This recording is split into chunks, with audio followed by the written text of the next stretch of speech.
Hi, I'm Celeste, and welcome to Find Your Purple. Purple is your passion. It's finding your purpose. It's finding the joy in life again and embracing life.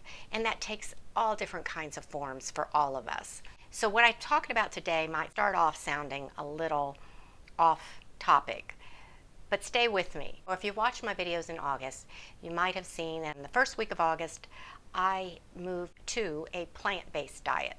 So since that week, I've not had any meats or fishes or chicken or eggs. And in the dairy, the only thing I've cheated on is coffee with creamer when I go to some meetings. But otherwise, I've been really true to the diet.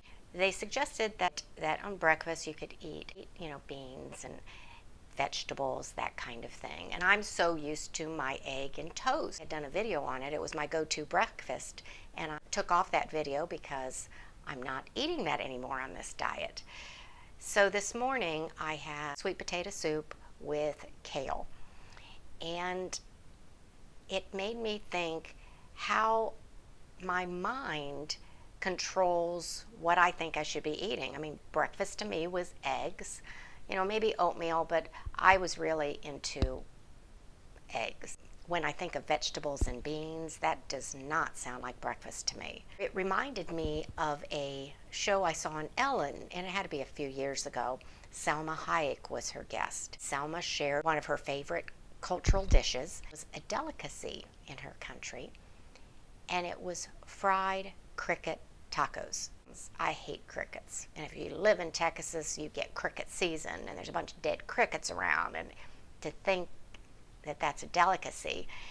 And she filled the taco with the crickets, and and she ate it. I don't remember if Ellen tried it or not, but it's a reminder that I didn't come out of the womb hating crickets as food, and she didn't come out of the womb loving crickets as food. And we are taught. Christmas music, there's certain Christmas music, I turn it on, I immediately get that feeling of Christmas spirit, and I think of my dad. When I was in Venezuela for Christmas holidays and we went to Christmas programs, their Christmas music is totally different from ours. They're getting that same feeling, but from a different type of music. Again, it's how we were taught. When you look at your dreams, what's possible, what's not possible. When I grew up, my mom didn't think I would go to college. She thought I would be, 18, have kids, and stay-at-home mom. So I broke away from that. Everything you do that breaks away from how you're taught is a change. It takes an effort.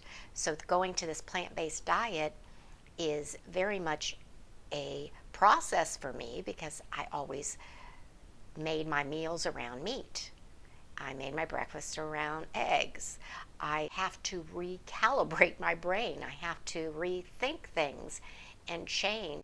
Being successful at anything in life, even your dreams and your passion, you have to realize sometimes you've got beliefs that you don't even know you have. I want you to think about your dreams, your passions, your interests, your joys. If you're not following them now, sit back and decide why. Maybe a reason that's keeping you back isn't even a real reason. It's an old belief system that no longer has a place in your life. So many people think women over 60 are this way. I'm going to have to break down those barriers for myself. We all break down our own barriers. I'm not my mother. My 60s, 70s, and 80s will not look like my mother's life. Limitations that she felt, I don't have to live by. Health issues that she might have had, if I step in and make changes in my life, I might not have to experience. So relook at your life and make sure you're not holding yourself back by beliefs that are no longer necessary. Because if you can break those down, you can release barriers that are holding you back. I know I'm giving that a good try in this next 20, 30 years of my life. And I encourage you to do the same. As always, grab your cup of tea, sit back, and let's start sharing. If you want to join us Mondays and Fridays, hit the subscribe button. Put in the comments any beliefs that you've been working through. Anything that you know, that little voice in your head that says you can't do this. Is that your voice? Probably not. It's something you heard along the way. It might have been a parent. It might have been a teacher. It might have been a spouse. Ignore those voices. Go on with your dream and your life.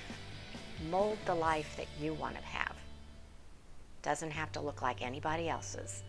You're unique. I'm unique.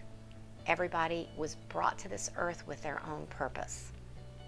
Find it, share it, and I think we'll all be happier. Bye-bye, and I'll see you next time.